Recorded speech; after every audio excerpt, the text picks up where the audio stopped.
রাসায়নিক সার বোঝাই ট্রাক ও একটি ই রিকশার সংঘর্ষে চাঞ্চল্য ছড়ালো এলাকায়। এদিন এই ভয়াবহ পথ দুর্ঘটনাটি ঘটেছে মাথাভাঙ্গা শীতলকুচি সড়কের বড় কাউয়ারডাঙ্গা এলাকায়।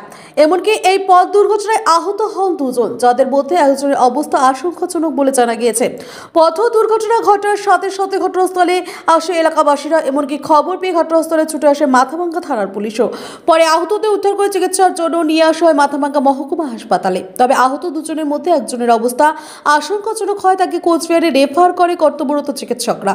জানা গেছে এদিন একটি ই রিকশা করে বাবা ও ছেলে কোচবিহার যাওয়ার জন্য মাথাভাঙ্গার দিকে আসছিল এবং মাথাভাঙ্গার দিক থেকে রাসায়নিক সার বোঝাই ট্রাকটি শীতলকুচির দিকে যাচ্ছিল। সেই সময় বড় কাউয়ারডাঙ্গা এলাকায় তাদের মধ্যে মুখোমুখি সংঘর্ষ হয় এবং তাতে দুইজন গুরুতর আহত হয়। আহতরা শীতলকুচির বাসিন্দা। পুলিশ সূত্রে জানা গিয়েছে ঘাতক ট্রাকটিকে আটক করা হয়েছে, পাশাপাশি গোটা ঘটনা তদন্তে পুলিশ।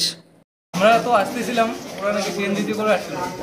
তো আমরা কিছু দূর আসার পরে শুনলাম যে ওনাদের অ্যাক্সিডেন্ট হয়ে গেছে। তো আমরা ইউটার্ন নিয়ে গিয়ে দেখি একটু ঘাইল অবস্থা। তো গাড়িতে করে মাথায় মহকুমা হাসপাতালে নিয়ে এসেছি। যে আহত তার কি নাম?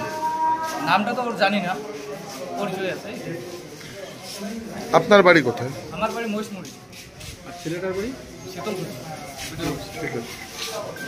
মাধ্যমিকের পর উচ্চ মাধ্যমিকের সেরা প্রস্তুতি কোথায় নেবেন ভাবছেন? আর দেরি নয়, রেডিয়েন্স একাডেমিতে 2025-26 শিক্ষাবর্ষের বিজ্ঞান ও কলা বিভাগে ভর্তি চলছে। প্রতিযোগিতার এই আবহে সাফল্য লাভের জন্য মজবুত ভিত্তির প্রয়োজন। সেই ভিত্তি দৃঢ় করতে রেডিয়েন্স একাডেমি প্রতিজ্ঞাবদ্ধ। এখানে রয়েছে অত্যাধুনিক প্রযুক্তি সম্বলিত ক্লাসরুম, সায়েন্স ল্যাবের সুব্যবস্থা, on-field practical class, merit based training, সেই সাথে নেট জের প্রাথমিক প্রস্তুতির জন্য ছাত্রছাত্রীদের তৈরি করা হয় ও সিভিল সার্ভিস ও অন্যান্য প্রতিযোগিতামূলক পরীক্ষার প্রয়োজনীয় ওরিয়েন্টেশন দেওয়া হয়। আপনার সন্তানের সাফল্যের পথ সুগম করতে আজই চলে আসুন রেডিয়েন্স একাডেমি, তুফানগঞ্জ থানা মোড় এবং রামহরি মোড়ের মাঝে জাতীয় সড়কের পাশে, অথবা স্ক্রিনে দেওয়া নম্বরে যোগাযোগ করুন। আসন সংখ্যা সীমিত।